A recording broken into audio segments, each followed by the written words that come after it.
the Philosopher's Stone that he and Kelly will produce in their laboratory will not just be a medicine, will not just be something that can perfect the natural world, but will actually bring about the long-awaited apocalypse, will bring about the transformation of the world and usher people into the land of peace and plenty, a second paradise on earth.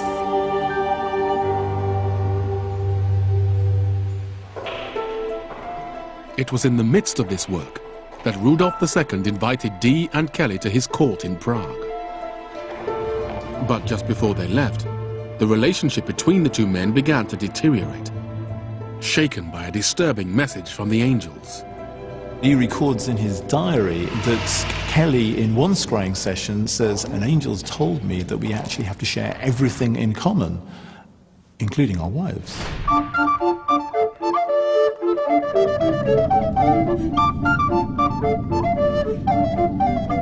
But a few days later in his diary, Dee notes down, "Pactum factum," the pact is real, which indicates that the two men did swap their wives and did actually physically consummate their relationship. But the partnership between Dee and Kelly was already strained, and the consummation of the pact seems to have broken it. Kelly's interests were more and more turning to alchemy. He wanted to spend more time in Rudolf II's laboratories and less time in Dee's room looking into a crystal ball. Dee was also falling out of favor with his patron, Rudolf II. Their interactions with angels had made the king uneasy. Rudolf really became concerned about the association with demonic magic. Maybe he was now engaging in something that crossed the line from natural magic and moved into demonic magic. And as a result, he actually banned John Dee from his court, but not before finding out what he could from him. In 1589, Dee and his wife returned to England. The 7-year deadline, the date by which the angels had promised the great secret of the Philosopher's Stone would be revealed, passed without incident. Dee's dream of finding the stone had failed. Dee writes, "All is false. All of the promises that the angels have made to me are nothing. The end of the world is not coming." His fondest hopes about what alchemy and what angels can do to bring about a new world of peace and prosperity have come to absolutely nothing. In despair, Dee burned reams of his angel transcripts. But back in Prague, Kelly's star was rising. In England, Kelly never really seemed to have great social status. He was John Dee's sidekick, his apprentice. On the continent, though, it was a different matter, and that is why I think he stayed in Prague. He saw the possibilities of social advancement. Kelly had also made an extremely bold claim, that he alone possessed the key to transmutation and the Philosopher's Stone. He's given a title, he's given access to the laboratory spaces, he's given his own assistants for the very first time. After his bold pronouncement, the pressure was now on Kelly to deliver the goods. He may have been too good of an alchemist for his own good, because people begin to whisper that he's found the Philosopher's Stone and that he is mounting up a huge store of riches in his own private bank accounts. The rumors reached King Rudolf, who took immediate action. He was imprisoned, and whilst in prison, Rudolf tried to extract from him the secrets of the Philosopher's Stone, or at least his agents tried to do that. The precise details of Kelly's fate remain unknown, but the most popular story is that he died whilst trying to flee the castle.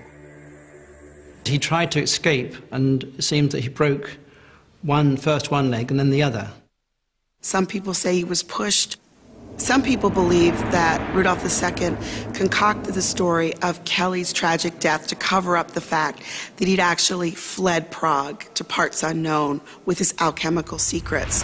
What we know is that we don't hear anything more of Edward Kelly after that time at Rudolf's court.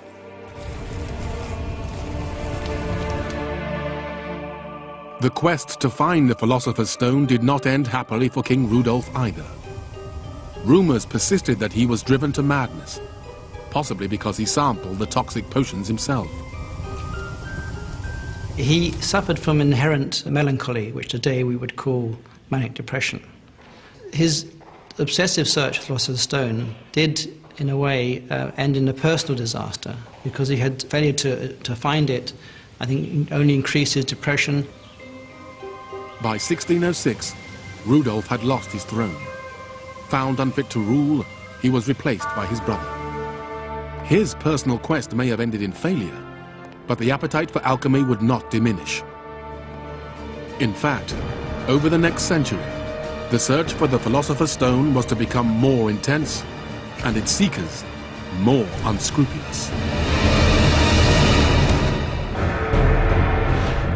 By the 17th century, the search for the Philosopher's Stone had lasted for more than a millennium, but no one had succeeded in finding it.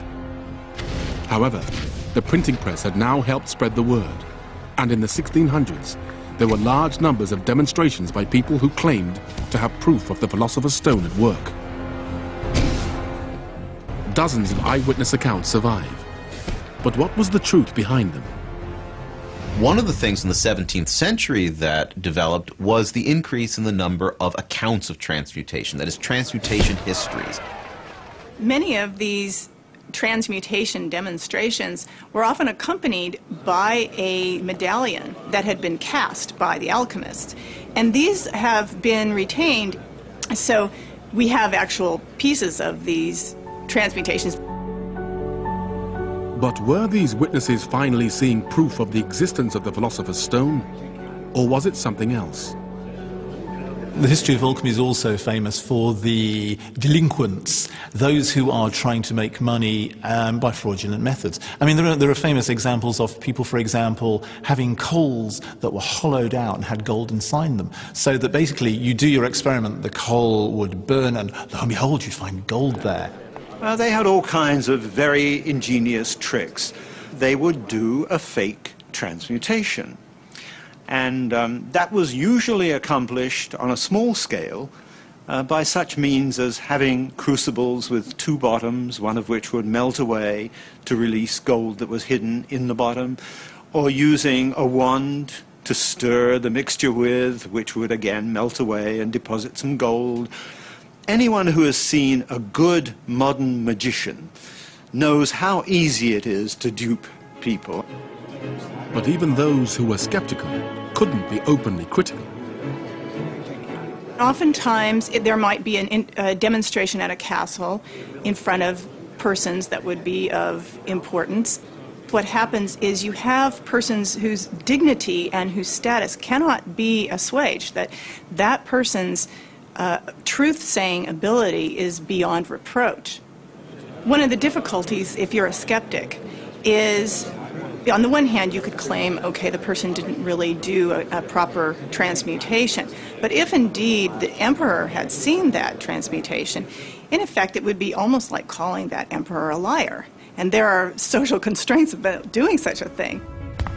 Bogus alchemists were also making a living by claiming to possess the stone, selling portions of it to gullible buyers, and then disappearing. No one was beyond the reach of these conmen, not even kings and emperors.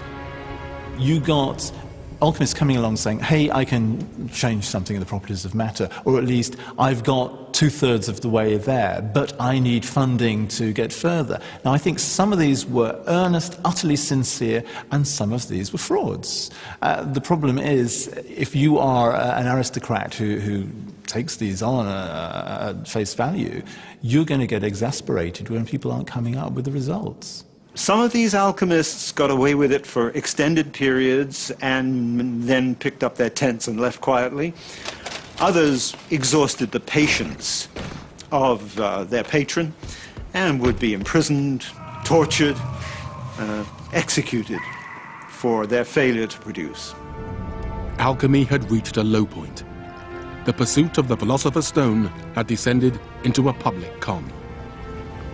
The backlash against alchemists came from various civic authorities or even national authorities banning the practice of alchemy. It was really more a secular backlash against citizens being defrauded.